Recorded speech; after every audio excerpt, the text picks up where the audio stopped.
बिस्मिल्लाहिर्रहमानिर्रहीम। Program logic with Salman Abid. हमारे तज्जियों और तबसरों को जानने के लिए चैनल को ज़रूर सब्सक्राइब कीजिएगा और अपना फीडबैक भी दीजिएगा। आप आज अगर हम पाकिस्तान में देखें तो सेनेट के इंतखाबात की गहमा गहमी है और 3 मार्च 2021 को पाकिस्तान में सेनेट की आधी के करीब नशिस्तों का इंतखाब होने जा रहा है। लेकिन उस इंतखाब से पहले ही इंतखाब की साख के बारे में, उसकी शफाफियत के बारे में सवालात उठाए जा रहे हैं और बाकायदा इस पूरे इंतखाबी निज़ाम को मुतनाज़ा बनाया जा रहा है और कहा जा रहा है कि जनाब करोड़ों रुपए की बोलियां लग रही हैं अरकान की ख़रीदो फ़रोख्त के तनाज़ुर में। और ये कोई नई बात नहीं है, माजी में भी ऐसा होता रहा है।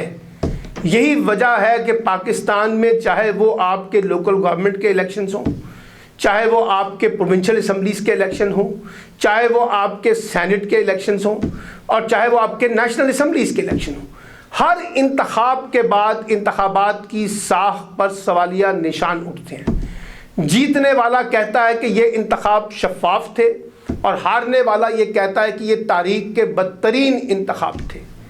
फिर मामला अदालतों की तरफ भी चला जाता है। फिर इंतखाबी बेज़ाब्तगियों और इंतखाबी धांधली के दरमियान एक तनाज़ा खड़ा होता है। यानी हम अभी तक पाकिस्तान में एक ऐसा शफाफ इंतखाबी निज़ाम कायम नहीं कर सके जो इस मुल्क के अंदर भी और मुल्क से बाहर भी अपनी साख कायम कर सके। फिर कहा जाता है कि हमारे यहाँ पसे पर्दा कुव्वतें इंतखाबी निज़ाम में मुदाखलत करती हैं, वो प्री पोल रिगिंग करती हैं, वो इंतखाबी दिन वाले दिन रिगिंग करती हैं, बाद में रिगिंग करती हैं। उसमें बराह रास्त फ़ौज पर या इस्टेब्लिशमेंट पर, जुडिशरी पर, इंतज़ामिया पर इल्ज़ामात लगाए जाते हैं और कहा जाता है कि इंतखाब शफाफ नहीं है। अब सवाल ये है कि जब हमारा वतीरा ये होगा कि अगर मैं इंतखाब जीतूँ तो वो शफाफ, अगर मैं हारूँ तो वो मुतनाज़ा, तो फिर कोई भी हारने वाला तो इंतखाबात को कबूल नहीं करेगा, चाहे आप कितना भी शफाफ इंतखाब करवा लें।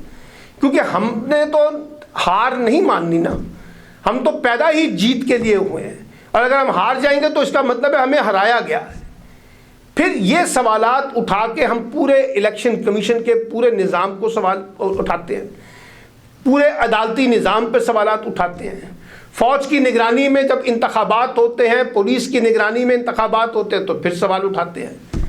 फिर इंटरनेशनल ऑब्जर्वर्स अगर इंतखाबात को उसकी साख को मुनासिब कह दें तब भी उस पर सवालात उठाना शुरू कर देते हैं।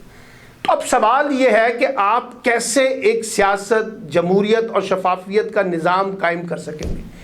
जमहूरियत में इंतखाबात का होना एक बुनियादी कुंजी है, लेकिन उन इंतखाबात के नताइज को कबूल करना भी एक कुंजी की हैसियत रखता है ना। लेकिन हमारा वतीरा कुछ और है। फिर आप हमारी सियासी जमातों के दाखिली निज़ाम को देखें, वहाँ कौन सी जमहूरियत है, वहाँ कौन सी शफाफियत है, वहाँ कौन से इंस्टीट्यूशन बने हुए हैं जो सवाल हम बड़े बड़े उठाते हैं। सियासी जमातों के अंदर जो है वो अपने कारकुनों की कोई तरबियत नहीं है। सब लोग धौंस और धांधली की बुनियाद पर इंतखाब जीतना चाहते हैं, जायज़ और नाजायज़ तौर तरीके इख्तियार करके इंतखाबात जीतना चाहते हैं। फिर ये ओपन बैलेट हो या सीक्रेट बैलेट हो, जनरल इलेक्शंस हो या अंदर इलेक्शंस हो लोगों की मदद के साथ, अरकान असम्बलियों की मदद के साथ, सब जगह पर यह सवाल उठता है कि हमारा निज़ाम शफाफ नहीं है। ये शफाफ निज़ाम बनाना किसने था?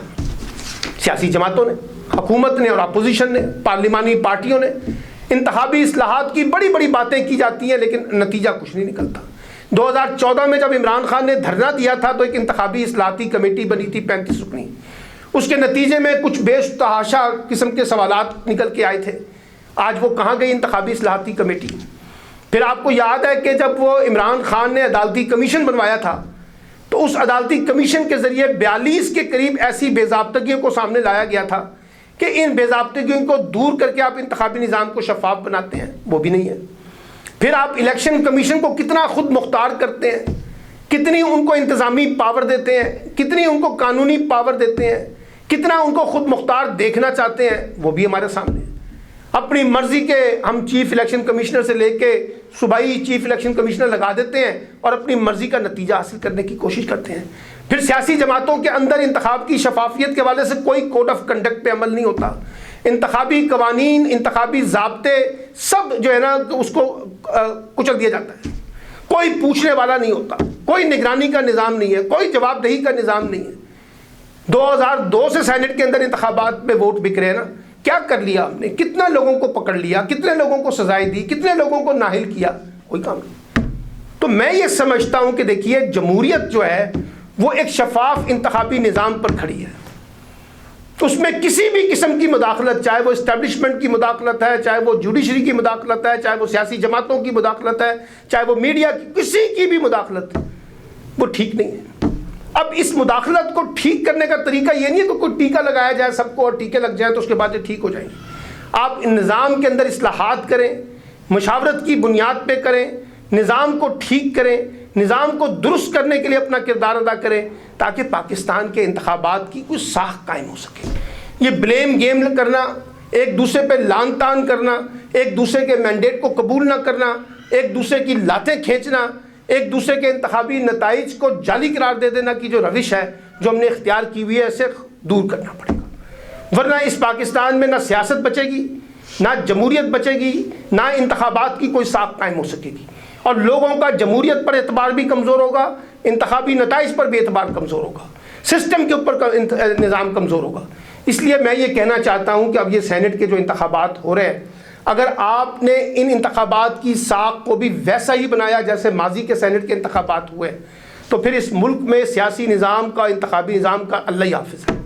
یہ گیند سیاسی جماعتوں کی کورٹ میں بھی ہے، یہ گیند عدلیہ کی کورٹ میں بھی ہے، یہ گیم اسٹیبلشمنٹ کی کورٹ میں بھی ہے، یہ گیم جو ہے تمام انتظامی جڑے ہوئے ادارے جو ہیں ان کے اوپر بھی ہے کہ وہ خدارہ اس نظام کو شفاف بنانے میں اپنا کردار ادا کریں، وگرنہ وہی کچھ ہوگا جو عمومی طور پہ غیر جمہوری قوتیں اپنا کھیل دکھانا چاہتی ہیں اور ایک ایسا نظام قائم کرنا چاہتی ہیں جس میں سیاست اور جمہوریت جو ہے وہ محض ایک تماشا بن کر رہ جائے۔